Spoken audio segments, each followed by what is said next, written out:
Primary secondary വിദ്യാഭ്യാസത്തിന് കേരളത്തിൽ അധികം ചെലവ് വരില്ല ഈ കാലഘട്ടത്തിൽ. കാരണം പൊതുവിദ്യാലയങ്ങളുടെ നിലവാരം അത്ര കണ്ട് ഉയർന്നതിനാൽ എല്ലാവർക്കും സൗജന്യ വിദ്യാഭ്യാസത്തിനുള്ള അവസരം ലഭ്യമാണ്.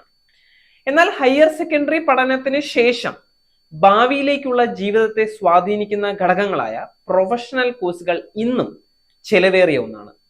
അങ്ങനെയുള്ളപ്പോൾ വിദ്യാഭ്യാസ വായ്പകൾ കൂടിയേ തീരും. എന്നാൽ അതിന്റെ തിരിച്ചടവ് ഒരു ഭാരമാണെന്നുള്ള തോന്നൽ പലർക്കുമുണ്ട്.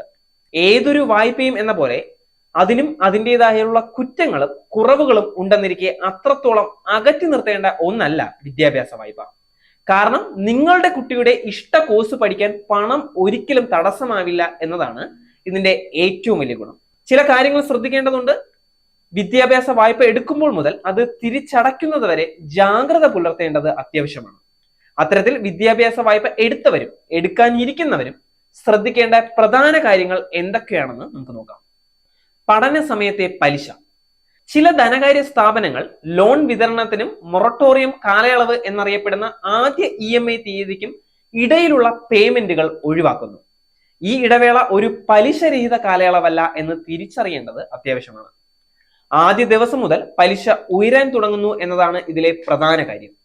അതുകൊണ്ട് തന്നെ വായ്പാ തിരിച്ചടവ് ആസൂത്രണം ചെയ്യുമ്പോൾ ഇത്തരം കാര്യങ്ങൾ ഉറപ്പായും അറിഞ്ഞിരിക്കണം. പഠിക്കുമ്പോൾ തന്നെ സമ്പാദിക്കുക. വിദേശത്ത് പഠിക്കുമ്പോൾ വിദ്യാർത്ഥികൾക്ക് അവരുടെ ജീവിതശൈലി നിലനിർത്തുന്നതിന് പാർട്ട് ടൈം ജോലികളോ ഇന്റേൺഷിപ്പുകളോ പിന്തുടരാനുള്ള സൗകര്യങ്ങളുണ്ട്. പല രാജ്യങ്ങളിലും മുഴുവൻ സമയ ഡിഗ്രി പ്രോഗ്രാമുകൾക്കുള്ള വിദ്യാർത്ഥി വിസകൾ സാധാരണയായി ആഴ്ചയിൽ 20 മണിക്കൂർ വരെ ജോലി ചെയ്യാൻ അനുവദിക്കുന്ന ഒന്നാണ്.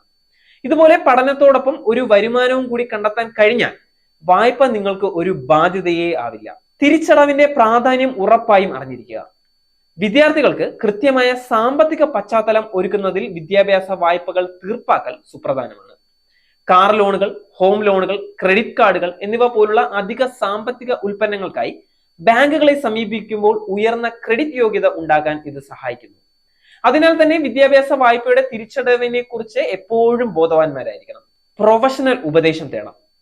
ഒരു വ്യക്തിയുടെ തനതായ സാഹചര്യങ്ങളെയും ആവശ്യങ്ങളെയും അടിസ്ഥാനമാക്കി വ്യക്തിഗത മാർഗനിർദ്ദേശം നൽകാൻ കഴിയുന്ന ഒരു പ്രൊഫഷണൽ കൺസൾട്ടന്റിന്റെ ഉപദേശം തേടുന്നത് അഭികാമ്യമാണ്.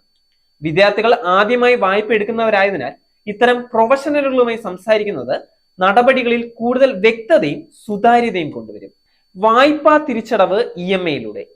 EMIകളിൽ പ്രധാന തുകയും വിദ്യാഭ്യാസ വായ്പാ പലിശ നിരക്കും ഉൾപ്പെടുന്നു.